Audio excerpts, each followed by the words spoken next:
Hello everybody, welcome to my YouTube channel Sandeep Chandra SBHS West Bengal Council of Higher Secondary Education এর তরফ থেকে 2/5/2024 তারিখে একটি notification দেওয়া হয়েছে।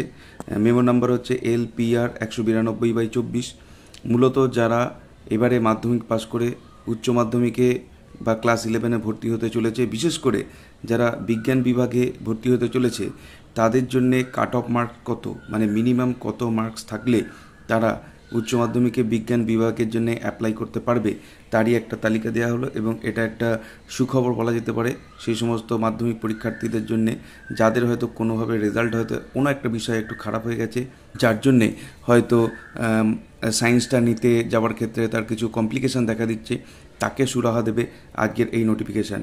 এখানে বলা হয়েছে this is to notify that in order to be eligible for opting for an elective subject as specified in column 2 of the table below, a student must obtain minimum percentage of marks in the subject as noted in column 3 of the table। বলছে যে তুমি যে elective subject নিতে চলেছো সায়েন্সের বিশেষ করে বা অন্যান্য এই ধরনের যে সাবজেক্ট যেগুলোতে পার্সেন্টেজ অফ মার্কসের দরকার হয়, তাতে কোন সাবজেক্টের ক্ষেত্রে কত মার্কস লাগবে সাবজেক্টের নামটা কলাম 2-তে দেওয়া আছে এবং তার জন্য কত মার্কস লাগবে সেটা কলাম 3-তে দেওয়া আছে। এইটা কিন্তু এই বছরে মেনটেন করতে হবে।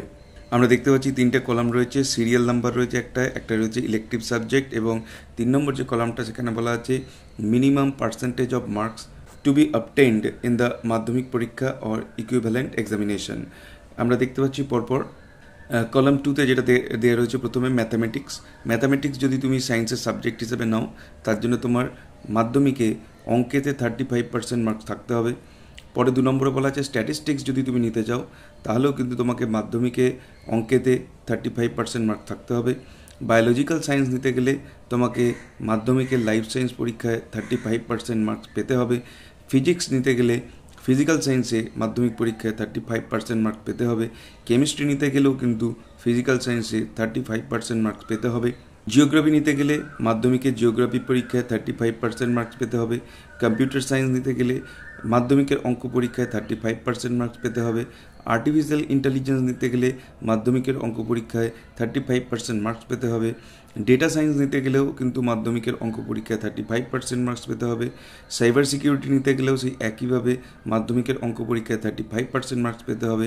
অ্যাকাউন্টেন্সি নিতে গেলে মাধ্যমিকের অঙ্ক পরীক্ষায় 35% মার্কস পেতে হবে, এবং কস্টিং এবং ট্যাক্সেশন এই সাবজেক্টটা নিতে গেলেও কিন্তু মাধ্যমিকের অঙ্ক পরীক্ষায় 35% মার্কস পেতে হবে।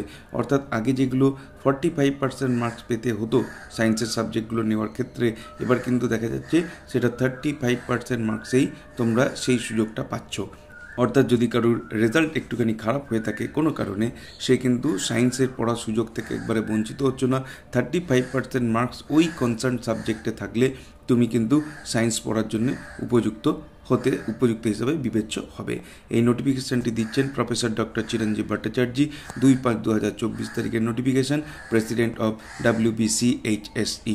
এই ছিল আজকের ভিডিওর বিষয়বস্তু। ভিডিওটি ভালো লাগলে অবশ্যই এটাকে একটা লাইক করো। চ্যানেলে নতুন এসে থাকলে চ্যানেলকে সাবস্ক্রাইব করার সাথে সাথে পাশের বেল বাটনে প্রেস করো, যাতে করে পরবর্তীকালে এই ধরনের ভিডিওর লিঙ্ক তোমরা সরাসরি পেতে পারো। দেখা হবে নেক্সট ভিডিওতে। Till then, goodbye and thank you.